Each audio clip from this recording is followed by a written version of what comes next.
특별히 우리 한국 교회의 기독교 문화가 모든 문화가 각기 가지고 있는 독특한 그런 민족성이나 그리고 그 문화가 있습니다. 기독교가 우리 한국에 들어오기 전에 한국이 이미 가지고 있는 샤머니즘, 무속신앙과 그 위에 도교, 또 불교, 유교 이런 많은 신앙들이 있었습니다.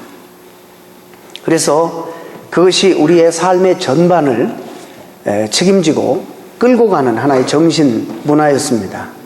그 위에 기독교 문화가 이제 120, 30년 전에 우리 한국에 소개가 되었습니다. 그럴 때 어디에서든지 나타나는 현상이지만 그 문화의 도구와 틀을 통해서 기독교 복음을 전할 수밖에 없는 처음에는 그런 현상들입니다. 그런 과정 속에서 이 기독교 문화가 우리가 현재 가지고 있는 문화에 혼합이 되어서 기독교 어떤 그 문화와 하나님께서 원래 우리에게 증거하시고자 하시는 그 원래의 어떤 그 의미와 뜻이 뒤틀리게 증거되고 그런 것들이 삶에 나타나는 현상들이 있는 것입니다. 시간이 지남에 따라서 한국교회는 불과 얼마가 안 됐는데 엄청난 발전과 성장을 거듭하면서 또 신학적으로 말로 다 할 수 없는 정말 세계에 둘도 없는 그런 탁월한 신학자들의 노력과 그런 수고로 상당히 많이 기독교 문화가 한국교회에 토착되어 있다는 참 자랑스러운 보고를 먼저 드리고, 그럼에도 불구하고 많은 경우에 우리가 믿는 하나님이 어쩌면 성경이 계시하는 성경의 하나님이 아닐 수 있다라는 생각을 여러분들이 꼭 한번 점검해 볼 필요는 있다는 것입니다. 마치 장독 뒤에 나가서 정한수 떠놓고 지성이면 감천이니까 비나이다 비나이다 소원을 빌던 그 자리에 정한수만 빼고 십자가만을 딱 세워놓는 동일한 방법으로 믿을 수도 있는 것이고, 상당히 구체적으로 다 이야기할 수는 없지만은 많은 우리의 삶 속에 기독교 문화가 아닌 과거에 우리가 가지고 있었던 무속신앙의 영향으로 또 도교신앙과 불교의 영향으로 상당히 뒤틀려 있는 부분들이 많이 있습니다. 그렇기 때문에 여러분이 성경 공부하셔야 됩니다. 어떤 경건한 신학도가 대학을 우수한 대학을 졸업하고, 신학은 이제 대학을 졸업하고 가는 과정이니까 신학교 입학해서 공부를 신학대학원에서 하는데 무슨 개인적인 일로 너무 바빠서 시험 준비를 안 했습니다. 이게 굉장히 어려운 거거든요. 시험을 보는데 까마득해요. 그래서 저녁에 공부 못해서 그 전날에 하나님 앞에 간절히 기도했어요. 하나님 좀 어떻게 도와달라고. 근데 시험장에 딱 갔는데 아무것도 모르겠어요. 뭐에 대해서 논하라. 그런데 뭐 알아야죠. 공부를 안 해서. 끙끙 앓고 한 40분 끙끙 앓고 있다가 뭐라고 썼냐면, 하나님 아시죠? 그러면서 거기다가 교수님에게 편지를 썼습니다. 저는 모릅니다. 그러나 하나님은 다 아십니다. 그렇게 편지를 쓰고 나갔어요. 교수님이 그 답안지를 받고 기가 막히잖아요. 어떻게 채점을 할까? 이러다가 교수님도 거기다 이렇게 써서 학생에게 보냈습니다. 하나님은 100점, 학생은 빵점.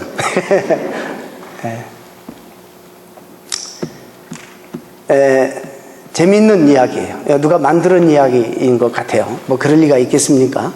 뭐 그럴 수도 있겠죠.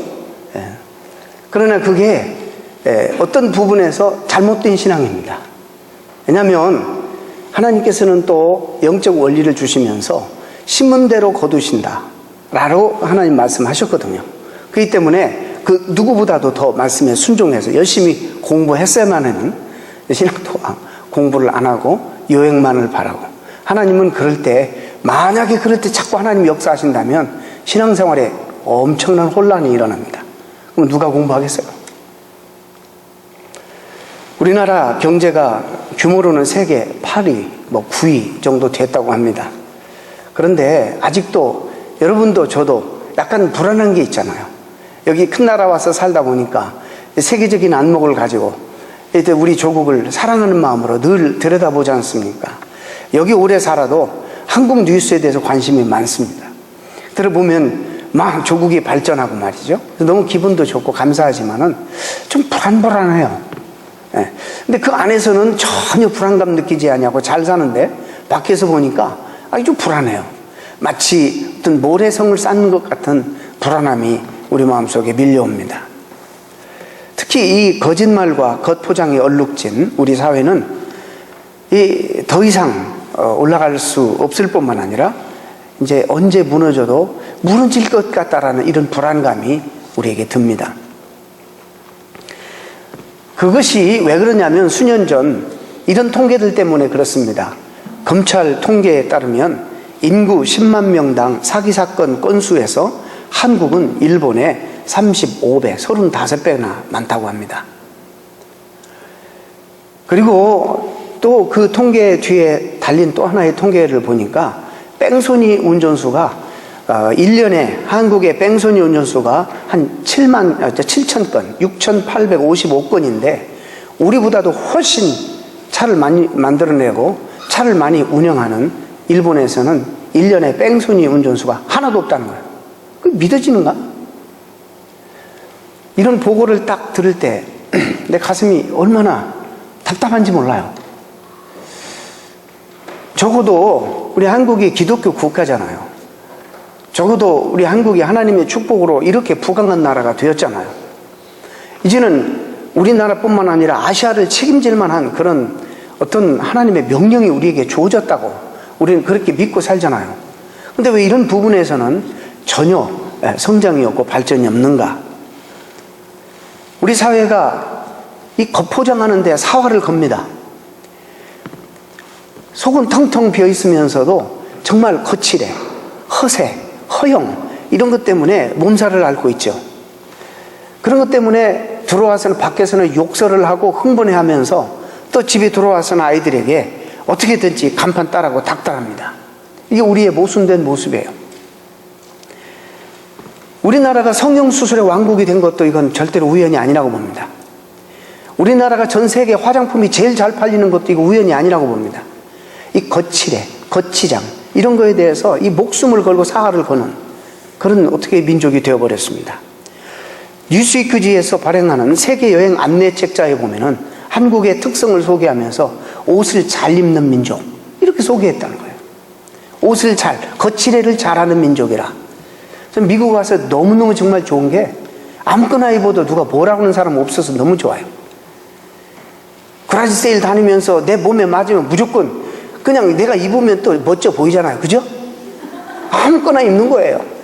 아니 저희 아내가 1불짜리로 제가 얼마나 오래 입었는지 몰라요. 1불짜리가 하나 있어요. 또 그라지 세일하면 장모님이 또 내 몸에 맞는 거 하나씩 골라놔 또. 그럼 그걸 또 한참 입고 다녀. 누가 뭐라고 합니까?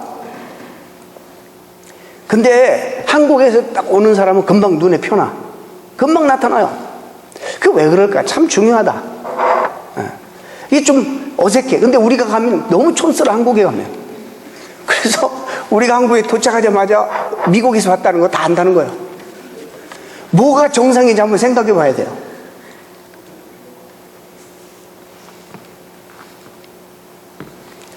우리는 이제 이게 익숙해졌는데 이제 우리 한국 가면 전부 미국 촌놈들이 가는 거예요.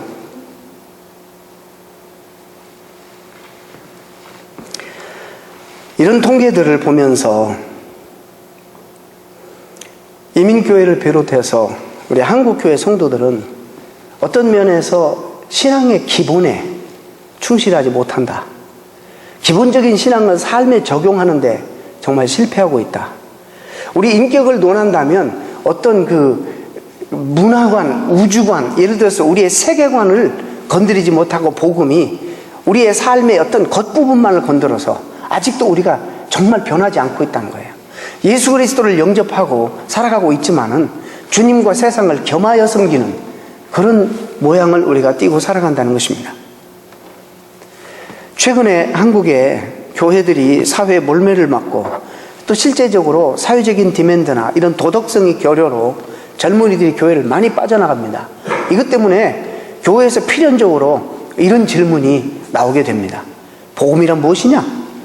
말씀의 본질이 뭐냐? 신앙생활의 가장 중요한 기본과 기초가 뭐냐? 이런 정말 근본적인 질문들을 하게 되는 것입니다. 대단히 건강한 질문이라고 봅니다. 왜 그럴까? 물론 기독교 역사도 짧습니다. 그렇지만은 아까 말씀드린 것처럼 우리 민족의 독특한 민족성이 우리에게 있는 것입니다. 우리가 너무나 오랜 동안 외세의 억압으로 고통을 겪어온 민족입니다. 그런 역사가 우리에게 준 하나의 독특한 민족성이 있습니다. 우리가 역사를 전체 훑을 필요는 없지만 우리가 아는 근세, 우리가 지난 한 세기만을 한번 살펴봐도 여러분 일제 통치에서 너무 눌려서 35년간 살았고 그 끝나고 해방되자마자 또 6.25 전쟁을 치렀고 또 많은 쿠데타도 경험했고 그 다음에 군사 독재 뭐 이런 것들을 많이 경험하면서 억누르고 굉장히 많은 억압과 고통을 받고 살아왔습니다. 이것이 우리에게 어떤 민족성을 줬냐면 모든 것이 어떤 극단을 좋아하는, 치우치게 하는 그런 민족성을 우리에게 심어준 것 같습니다. 하면 하고 안 하면 안 해버리고 이런 극단적인 어떤 성향을, 독특성을 우리에게 심어준 것 같습니다. 그래서 모든 면에서 치우칩니다. 공부를 해도 최고가 되라. 심지어 2등에도 만족을 못하는 부모가 있대네요. 1등만 하라는 거 1등만. 2등도 용납이 안 되는 부모들이 한국에는 많다는 거예요. 이 극단을 좋아해요. 이러다 보니까 신앙도 극단을 좋아해요. 신앙도. 금식 기도를 해도 예수님이 40일 했으니까 우리는 좀 겸손히 39일 한다든지 한 30일 한다든지 이래야 되는데 꼭 40일을 해. 그러다가 죽어. 그런 사람, 내 친구, 정말 친한 친구 형님이 40일 금식 기도하다 돌아가셨어. 그 영광 가리우잖아요. 살 만큼만 해야지. 뭐 그렇게 해도 뭐 사는 분 많이 있으니까. 이제부터 극단을 좋아해요. 기도를 해도 그냥 목이 찢어지든지 소리를 못 낼 정도로 목이 쉬도록 그렇게 기도해야지 한 것 같다는 거예요. 회개도 매일매일 하나님과 함께 말씀으로 매일매일 하고 살면 되는데 그런 삶이 안 되니까 보따리를 싸가지고 1년에 한두 번씩 기도원에 올라가서 그냥 눈물 콧물 흘리면서 이렇게 해야지 회개가 되는, 그래가지고 평범한 삶은 너무너무 소홀히 생각하고 무시하는 이런 신앙생활에 있어서 자연스러움이 없는, 참으로 모든 것 유별난 것을 좋아하는 우리 민족 특성입니다. 근데 신앙생활이라는 것은 여러분 우리가 경험하잖아요. 자연스러운 삶입니다. 그런데 자연스러운 삶이 우리에게 없다는 것은 문제입니다. 항상 특수 상황에서만 가능한 일들을 신앙의 정석으로 만들 때가 많다는 것입니다. 여러분 역사에 참 아픈 그런 스토리들이 많은데 우간다 여러분 아시죠? 모르시면 집에 가셔서 비디오를 한번 찾아보세요. 호텔 우간다 한번, 그 사건을 제작했으니까, 그래서 영화로 만들었으니까 호텔 우간다 가서 보세요. 여러분 이 우간다라는 나라는 90%가 기독교 국가입니다. 가는 곳마다 하나님을 찬양하고 높이고 간증하고 난리도 아니었습니다. 그런데 하나님을 믿는 그 사람이, 정말 고백이 많았던 그 사람이, 그렇게 열정적인 찬양과 예배와 고백들이 있었던 그 사람이 자기 동족들을 죽이는요, 수백만 수천만을 죽이는 거예요. 수백만을 죽이는 거예요. 옆에 있는 이웃을 죽이는 거예요. 어떤 사람이 그래요. 정상적인 사람이 아니더라도, 거의 비정상적인 사람이라도요, 사람이 눈을 딱 보면 마주치면 설 때 눈을 보고 사람을 죽일 수 없다는 거예요. 이건 눈을 보고 사람을 죽이는 것은, 이것은 악마고 괴물이지 사람이 아니라는 거예요. 그런데 함께 살았던 그 이웃들을 그냥 죽이는 거예요. 기독교 국가입니다. 90%가 기독교 신앙을 믿고 고백하고 찬양하고 하나님을 경배했던 것들이에요. 누구보다도 열정적으로 하나님을 예배하고 열정적으로 하나님을 찬양했고, 그리고 많은 간증들을 항상 예배 시간마다 나누었던 그들이었어요.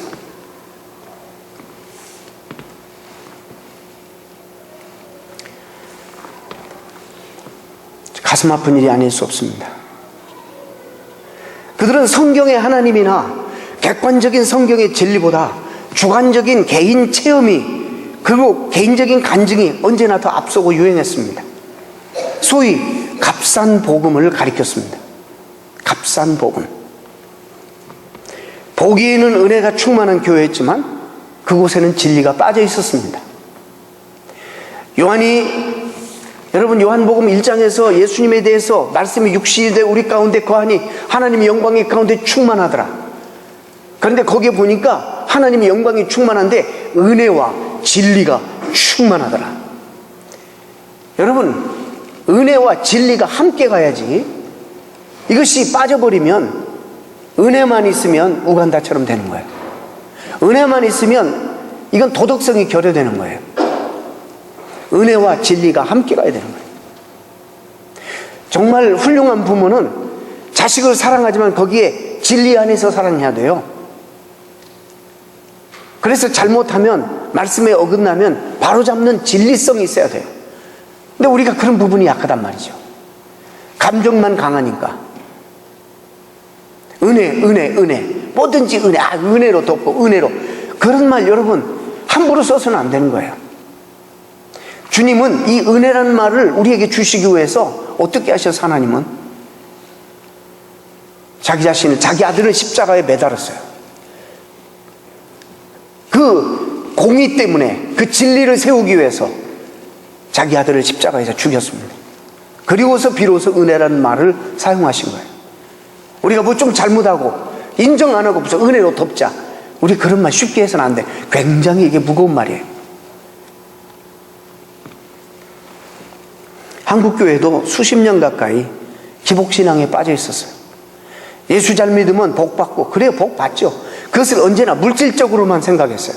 그래가지고 예수 잘 믿으면 사업도 축복받고 건강도, 그럼 예수 믿으면 가난한 사람 없고 다 부자 되고 다 건강하고 다 장수하고 죽지도 말아야지. 이 신학에 문제가 있다는 것이 수없이 비판했음에도 불구하고 이 삼박자 구원이 한국에 아주 유명했었어요. 근데 나중에 그분께서 이것이 잘못됐다고 사과했기 때문에, 한때는 그가 사이비 소리를 들었다가 나중에는 이제 그걸 철회하고 잘못됐다고 했기 때문에 이제 그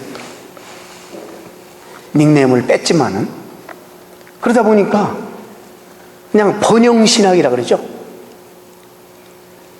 그래서 한참 비판을 받으니까 이제는 최근 시대에는 또 극도의 청비를 주장하는 거예요.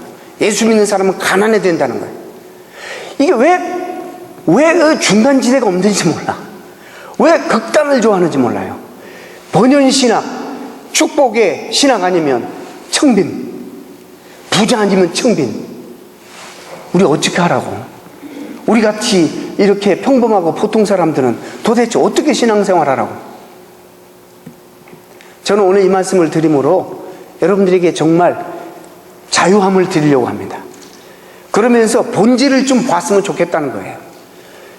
본질이 아는 중요하지 않는 거 붙들고 신앙생활 하면서 이 영적인 그런 억압이나 프레셔 받지 말고 조금 본질을 붙들고 알맹이를 붙들고 신앙생활 했으면 좋겠다는 거예요. 여러분, 하나님 말씀을 빼놓고는 신앙생활이 불가능합니다. 이 부분에 대해서 의의가 있으시면 제 사무실로 예배 끝나고 찾아오십시오. 믿음도 들음에서 나고, 시작부터 하나님 말씀으로 들음에서 나고, 들음이 그리스도의 말씀으로 말미암느니라. 믿음도 말씀으로 생기고 신앙 성장도 말씀으로 되는 거예요. 신앙은요, 일상적이고도 자연스러운 우리의 삶입니다. 하나님과 동행한다는 말씀이 무슨 말씀인가? 하나님이 우리를 어떤 형편에 처하게 하시든지, 우리가 어떤 형편에 있든지 그 상황 속에서 우리의 형편이 어떠하든지 매일매일의 삶 속에서 충성스럽게 기쁘고 감사하게 사는 것이 하나님과 동행하는 삶입니다. 하나님의 에녹을 왜 좋아하는지 아세요? 왜 그와 함께 특별히 동행했다라는 말을 쓰신 줄 아세요? 우리와 같은 문화 속에서 남들을 시집가고 장가가고 다 하는데 그 일 다 하면서 하나님과 300년 이상 동행했어요. 무엇을 우리에게 의미할까요? 거기에 뭐 특별한 일이라고 쓰지 않았어요. 매일매일 삶 속에서 그 많은 도전과 어려움 속에서 그는 하나님의 사람으로 매일매일 하나님의 말씀 들으며 하나님 앞에 반응하며 순종하며 정상적이고 건강한 삶을 살았다는 것입니다. 여호수아에게 하나님께서는 치우치는 것이 정말 얼마나 위험한가를 말씀하시면서 치우치지 말라고 경고하시면서 그러지 않기 위해서 치우치지 않는 삶, 균형 잡힌 삶, 건강한 삶을 살기 위해서 주신 처방이 있어요. 여호수아서 말씀이 나의 종 모세가 내게 명한 율법을 다 지켜 행하고 좌로나 우로나 치우치지 말라. 그리하면 어디로 가든지 형통하리니 이 율법책을 내 입에서 떠나지 말게 하며 주야로 그것을 묵상하여 그 가운데 기록된 대로 다 지켜 행하라. 그리하면 내 길이 평탄하게 될 것이라. 내가 형통하리라. 아멘. 이 말씀은 뭐냐면 말씀 떠나서는, 말씀으로 하나님과 동행하는 삶을 떠나서는 형통도 평탄도 기대하지 말라 이 말씀이에요. 우리가 치우치게 된다는 거예요. 우리는 이런 말씀이 수없이 우리에게 주어지는데도 하나님 말씀은 장식이야. 도서관에 놓는 장식, 내 퍼스널 라이브러리, 아니면 주일날만 찾는 그런 책이 되어버렸어요. 가장 많이 읽히는 베스트셀링 북이고 가장 많이 세계 역사에서, 인류 역사에 가장 많이 인쇄된 책인데도 불구하고 사람들에게 가장 소홀히 여겨지는 말씀.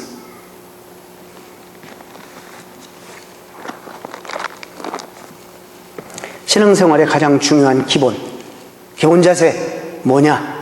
하나님 말씀을 묵상하고 매일매일 순간마다 하나님을 의식하고 하나님과 대화하고 하나님과 함께 결정하고 매사를 주님이시라면 어떻게 하시겠습니까? 라고 주님을 의식하고 살고 결정하는 이런 평범한 삶이, 이것이 가장 중요한 그리고 기본적인 우리 성도의 삶입니다. 하나님을 기쁘시게 하는 것은 언제나 내가 뭔가 위대한 어떤 업적을 내야지만 하나님 우리를 기뻐하시는 거 아니에요. 내가 뭔가를 막 부단히 애써서 뭔가를 이루어내야지만 하나님이 우리를 기뻐하시고, 그러지 않으면 우리를 외면하시는 그런 하나님이 아니에요. 하나님은 이미 우리의 자녀 삼으셨기 때문에 우리의 모습 이대로 좀 잘하면 좋겠지만 그렇게 못할지라도 하나님 우리를 동일하게 사랑하세요. 절대 버리지 않으셨어요. 하나님 우리에게 끝까지 관심을 가지세요.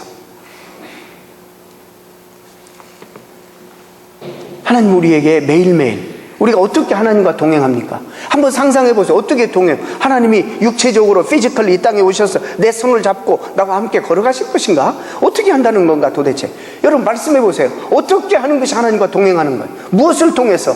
그의 인격으로, 그의 피 묻은 복음, 그의 사랑을 담겨놓은 그분의 말씀, 그분의 영으로 쓰신 말씀, 이 말씀으로 구체적으로 매일매일 하나님은 나와 동행하시는 것입니다.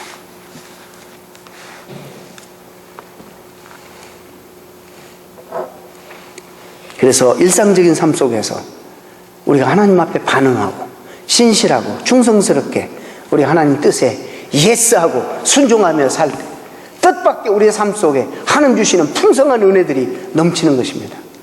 여러분 우리 보통 사람들, 저도 보통 사람이니까 무슨 역사에 정말 뭐 특별한 사람들이 있어요. 그러나 우리 보통 사람들은요, 뭔가를 내가 성공해야겠다, 이루어야겠다 그래서 성공한 사람은 없어요. 거의 없어요. 어떤 사람들이 그냥 작은 일에 매일매일 삶 속에서 하나님의, 물론 목표는 있어야 되겠지만 하나님 주신 삶 속에 신실하게 예스 반응하면서 순종하는 삶을 살 때 하나님이 내 인생 가운데 툭툭 내 인생의 길을 열어주시는 거예요. 그래서 우리가 성공하는 거예요. 그래서 오늘의 삶을, 매일매일의 삶을 여러분 절대 소홀히 여겨서는 안 되는 것입니다. 우리가 우리 인생이 의도한 대로 안 됩니다. 여러분이 의도한 대로, 여러분 이 나이에 내가 어릴 때 이렇게 되려고 그렇게 생각했어요? 물론 조금 더 만족한 인생도 세상적으로 볼 때 있겠지만은 그렇게 의도한 대로 잘 안 되는 거예요, 인생이. 하나님이 우리 인생을 주도하고 계십니다. 하나님이 우리를 인도하고 계시는 거예요. 그분 앞에 내 인생의 길을 맡겨드려야죠. 정말 그분이 내 인생의 주인이라면, 그리고 그분을 따르는, 그리고 내 인생의 청사진이 여기에 기록되어 있는데 우리 그것을 다 무시하고 내 인생을 지금 건축하고 설계하는 거예요. 그러니까 이게 안 맞는 거예요. 기본이 벌써 잘못되어 있기 때문에. 설계도 없이 내 인생을 살아가는 것과 마찬가지, 건축하는 것과 마찬가지.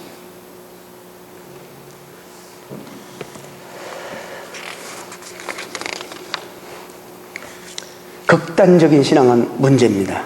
잔소름이 없는 것은 어쩌면 신앙이 아닐 수도 있습니다. 여러분, 우리가 묵상으로 말하면 힌두교 교인들을 못 따라갑니다. 기도로 말하면 불교 신자들을 못 따라갑니다. 그 정성스러운 기도. 3,000번, 3,000배 하면 부처가 싹 봐준대. 난 그런 말 들었어요. 그럴 것 같아요. 얼마나 어지럽겠어요. 정말 그럴 것 같아요. 어떻게 그 사람들의 정성을 우리가 따라가요? 우리는 다른 거예요. 우리는 하나님이 우리에게 오셔서 가능한 신앙이에요.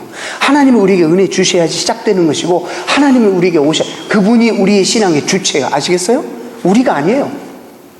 그분이 우리를 불쌍히 여기셔서 오늘도 그분이 우리를 손을 붙잡고 연약한 우리를, 무기력한 우리를 이렇게 세우고 가게 하시는 거예요. 그분이.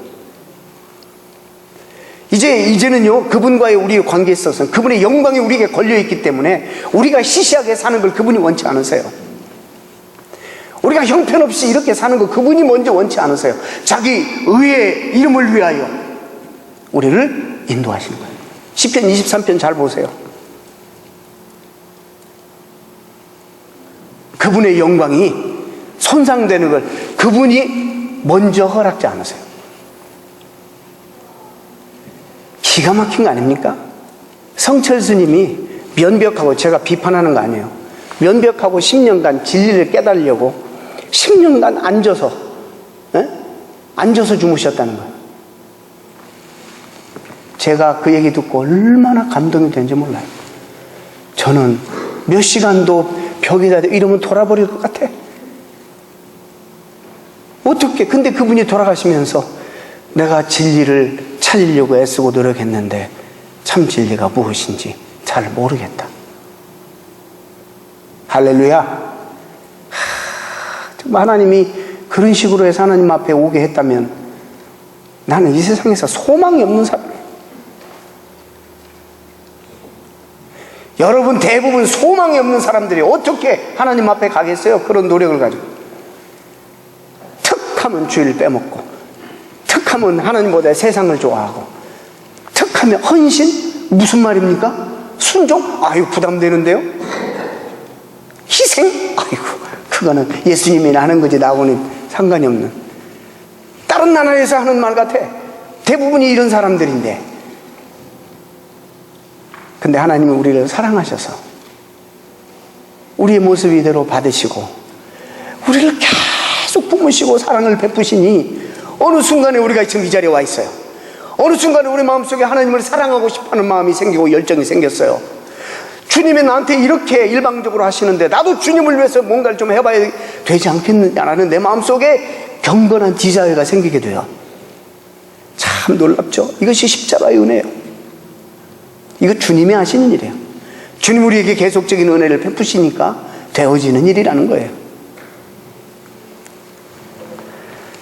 주님과 동행하기를 원하시는 분은 시편 16편 11절 말씀을 우리가 붙잡고 믿어야 돼요. 무슨 말씀이냐면, 주께서 생명의 길로 내게 보이시리니 주의 앞에는 기쁨이 충만하고 주의 우편에는 영원한 즐거움이 있나이다. 주님과 함께 걸어가면 가시밭길이라도 영광이고 즐겁고 기쁘다는 거예요. 이 말씀이 내 마음속에 믿어져야 돼요. 그리고 그 하나님을 기쁨으로 내가 따라야 돼요. 생명의 길로 주님이 인도하신다. 그 앞에는 기쁨이 충만하고 그 주님의 우편에는 영원한 즐거움이 있다. 얼마나 귀한 말씀인지 모릅니다. 하나님 말씀을 읽으면서 늘 뭐 하지 말라, 뭐 이게 간섭이 많고 이래라 저래라, 그렇게만 보십니까? 여러분 그렇게만 보셔요? 이 신호등의 역할이 뭡니까? 우리를 차를 못 가게만 막고 사람들을 못 가게만 막는 것이 신호등의 역할이 전체예요? 만약에 신호등이 없다면 어떻게 되겠어요? 여러분에게 신호등 없이 마음대로 하면 어떻게 되겠어요? 마찬가지예요. 우리를 사랑하신 하나님께서 우리의 정말 퀄리티 인더 라이프를 위해서 하나님께서 우리에게 내신 귀한 청사진, 제가 한 가지 여러분들에게 자꾸 이게 추상적으로 생각하니까 제가 말씀드리는 이 믿음에 대한 반대 개념을 하나 말씀드릴게요. 여러분 한번 도전받으시고 여러분이 어떤 상황에 계시는지를 한번 보시기 바랍니다. 이 디모데에서 같이 이 사람이 이 믿음이라는 단어가 반대되는 개념 하나를 사용하고 있는데 두려움이라는 단어입니다. 두려움. 디모데후서 1장 7절에 하나님이 우리에게 주시는 것은 두려우는 마음이 아니다. 어떤 사람이 믿음이 있는지 없는지, 믿음으로 사는지 아닌지를 평가할 수 있는 기준이 있어요. 나는 정말 믿음이 있는지 없는지, 있으면 얼마나 강한지, 이런 것을 여러분 이게 삶이 성격이 낙천적이다, 뭐 비관적, 이런 것은 조금의 차이는 있지만 기본적으로 내가 믿음이 있는지 없는지, 아니면 믿음이 큰지 작은지, 이걸 판단할 수 있는 대단히 중요한 기준이 바로 이거예요. 삶의 염려와 두려움이 많으면 끊임없는 염려와 두려움 때문에 삶이 눌리고 힘들고, 그러면 믿음이 없거나 아주 믿음이 약한 사람입니다.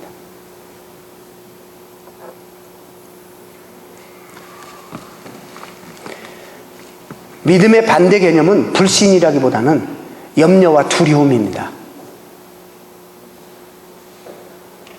하나님을 안 믿기 때문에 염려하고 두려워한다는 것입니다. 베드로전서 5장 7절에 염려를 다 주께 맡겨버려라 말씀합니다. 그래서 이제 맡기려고 하는데 잘 안 맡겨져. 안 맡기니까 자꾸 기도하면서 믿습니다 이러는 거예요. 다 맡겨버려야 되는데 안 맡겨져. 이게 쉽게 되는 게 아니에요. 우리가 그러고 싶지 않아서 그러겠어요? 근데요, 어떻게 하면 그 염려에서 벗어날 수 있을까? 내가 지금 염려하는 그것보다도 더 큰 것을 내가 소유하고 믿게 되어버리면 그 염려에서 나는 자유로워지는 거예요. 잘 들으세요, 이 원리를. 내가 어떤 것을 염려해요. 어떤 것이 두려워요. 근데 이것보다도, 나를 두려워하는 것보다, 나를 두렵게 하는 것과 염려케 하는 것보다도 더 큰 대상을 내가 믿어버리면, 그리고 소유해버리면 이것은 사라지게 되는 거예요. 우리가 믿는 하나님은 어떤 하나님이에요? 여러분 다 아시죠? 다시 말씀드리지 않습니다. 이 모든 것을 잊게 하시고, 나도 오늘 잊게 하신 분이에요. 보이진 않지만 내 삶 뒤에서 내 삶을 책임지시고 이 모든 것들을 관장하시고 조정하시는 분이세요. 나에게 모든 일용할 양식도 주실 뿐만 아니라 내 필요한 모든 은혜들과 필요한 모든 것들을 공급하시는 공급자세요. 그 하나님을, 천지를 만드시고 지금도 운행하시고 내 삶을 이 땅에 만들어 조성해서 보내시고 있게 하시는 그 하나님을 내 개인의 구주로, 주님으로, 구원자로 우리가 믿게 될 때, 또 그분의 사랑이 얼마나 위대하길래 나를 살리기 위해서 대신 아들을 죽이기까지 나를 사랑하신 그분의 사랑을 내가 믿기에, 지금 이 상황 속에 내 경험하는 이 갈등과 어려움도 그분을 통해서 바라보면 태산이 아무리 높다 하되 하늘 아래 메이로다. 이게 믿음이에요. 왜 근심, 염려, 두려움으로 시달리십니까? 하나님 없는 사람처럼, 주님 안 믿는 사람처럼. 하나님이 얼마나 안타까워하시겠어요? 여러분들을 보시면서 잠시 두렵고 잠시 염려하고 잠시 근심에 쌓일 수 있어요. 그러나 우리 인간이기 때문에 이것이 여러분의 삶을 갉아먹고 여러분의 인생을 허비하게 만든다면 여러분 신앙인이 아닙니다.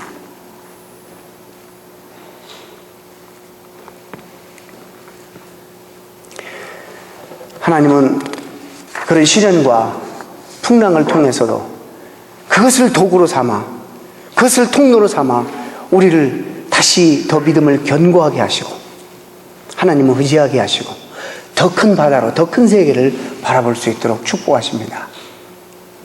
예수님의 제자들이 예수님과 함께 사역에 지쳐서 예수님은 배 고물에 주무시고 배를 몰아서 저쪽으로 건너가는데 뜻하지 않는 풍랑을 만납니다. 잘 보세요. 여러분, 이 사건을 잘 묵상하시기 바랍니다. 풍랑을 만납니다. 그들이 나름대로 노력했습니다. 두렵습니다. 물도 퍼내고 나름대로 애썼는데 그들이 잊고 있는 것이 있었어요. 주님이 그들과 함께 있다는 사실을, 그리고 그분이 어떤 분이라는 사실을 잊고 있었어요. 우리가 생각할 때는 주님 피곤하니까 안 깨우고 자기들이 스스로 해결해 보려고 그랬겠지, 좋게 해석하면 그런 건데 결국에 깨우잖아요. 주님, 우리가 죽게 되었나이다. 깨웁니다. 주님이 일어나셔서 이 바람과 바람을 창조하시고 이 모든 우주를 창조하신 하나님께서 Be still, 잠잠하라. 이러니까 풍랑과 바람과 바다가 잠잠해졌어요. 그 주님이 제자들 돌아서 하신 말씀 뭔지 아세요? 너희의 믿음이 어디 있느냐? 너희의 믿음이 어디 있느냐? 우리 생각에는 너희들이 수고했다, 왜 진작 나를 안 깨웠어? 아이고 애썼다, 그럴 줄 알았는데 주님이 책망하시면서 rebuke, 너희 믿음이 어디 있느냐? 이렇게 책망하셨다는 사실입니다. 여러분이 혼자 스스로 애쓰고 노력하는 것 중요합니다. 해야 됩니다. 그러나 그 삶 속에 여러분, 하나님이 늘 여러분 개입하셔서 함께 하시는 여러분 되시기를 바랍니다. 우리가 지난주간에 살아있는 예배에 대해서, 주님 임재를 경험하는 예배에 대해서, 이 회중 예배의 중요성에 대해서 우리가 말씀을 들었습니다. 그리고 예배를 성공한 사람은 삶의 현장에 나가서 살아있는 예배로, 우리의 삶으로 하나님 앞에 예배드려야 된다 말씀드렸습니다. 그 삶에 있어서는 절대적으로 필요한 기본이 하나님의 말씀입니다. 이거 떠나서는 여러분이 절대로 승리할 수 없고, 오늘 말씀에 이것으로 여러분을 equip, 무장시킨다, 갖추게 한다, 그런 뜻 아닙니까? 여러분을 준비시켜서 이 세상을 이길 수 있는, 하나님의 영광을 위해서 세상을 변화시킬 수 있는, 악한 세력을 물리치고 싸워서 이길 수 있는, 승리의 맛을 볼 수 있는 영광스러운 하나님의 자녀로 여러분을 만드신다는 거예요. 다시 펴시기 바랍니다. 요즘 최근에 남성도 성경 공부 운동에서 말씀 읽기 운동이 일어나고 있어요. 너무너무 감사한 일. 여러분, 이거 떠나서 신앙생활하는 거 불안한 거예요. 이 안에 모든 것이 다 있습니다. 기도하시겠습니다.